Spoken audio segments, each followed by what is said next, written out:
মেয়েকে লাঞ্ছিত করতেছে বা তার সঙ্গে তার সম্ভ্রমহানি করতেছে, বাবা প্রতিবাদ করতেছে, বাবাকে মারতেছে। এটা যদি চলতে থাকে, এটা যদি বন্ধ না হয়, এই বাংলাদেশে আমরা কি নতুন বাংলাদেশ কিভাবে কায়েম করব?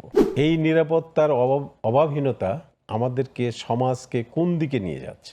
যদি সরকার এটা দমন করতে ব্যর্থ হন, পপ কালচার ফিরে আসতে বাধ্য হবে। আপনি আমাকে বলেন তো, যে কথাগুলি উনি বললো তার পরিপ্রেক্ষিতে আপনার ভয়ের কালচার যে একটা আমাদের ভিতরে কাজ করে, এক। দুই, মব মজুদ আছে বলতে যে কোনো সময় এটা দৃশ্যমান হতে পারে। দৃশ্যমান হইতে পারে। তাহলে নারী ও শিশুর নিরাপত্তায় সরকারের কোন জায়গায় সবচেয়ে বেশি এবং খুব দ্রুত কাজ করা দরকার? ধন্যবাদ আপনাকে। এই যে নারীর নিরাপত্তার কথা উনি অনেকগুলো বলেছেন, এগুলোর সঙ্গে আমি একমত। কারণ আপনি দেখেন, ঘরে গেছে গিয়ে তার মেয়েকে লাঞ্ছিত করতেছে বা তার সঙ্গে তার সম্ভ্রমহানি করতেছে, বাবা প্রতিবাদ করতেছে, বাবাকে মারতেছে।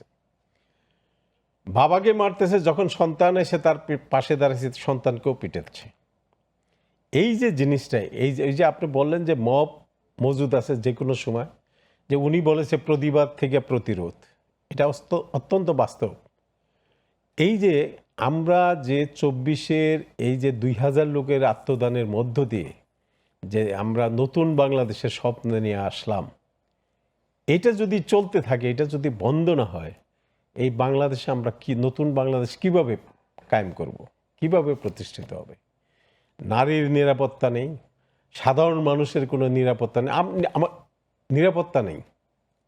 এই নিরাপত্তার অভাবহীনতা আমাদেরকে, সমাজকে কোন দিকে নিয়ে যাচ্ছে সেটা আমাদেরকে দেখতে হবে।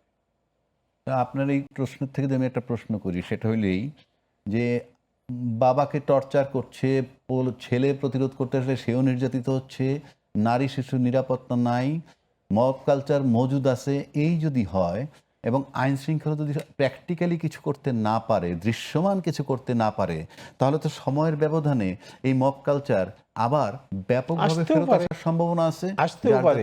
যদি সরকার ব্যর্থ হয়, মব কালচার আবার ফিরে আসতে পারে। যদি সরকার এটা দমন করতে ব্যর্থ হন, মব কালচার ফিরে আসতে বাধ্য হবে। মানুষ তখন প্রতিরোধের ডাক দিবে। তাই 10-15 জন গিয়ে এটা প্রতিরোধ করার চেষ্টা করবে। তখন তো আইনের শাসন থাকবে না। আইনের শাসন তখন থাকবে না। আইন শৃঙ্খলা পরিস্থিতির অবনতি ঘটবে। মব কালচার আবার শুরু হয়ে যাবে তখন।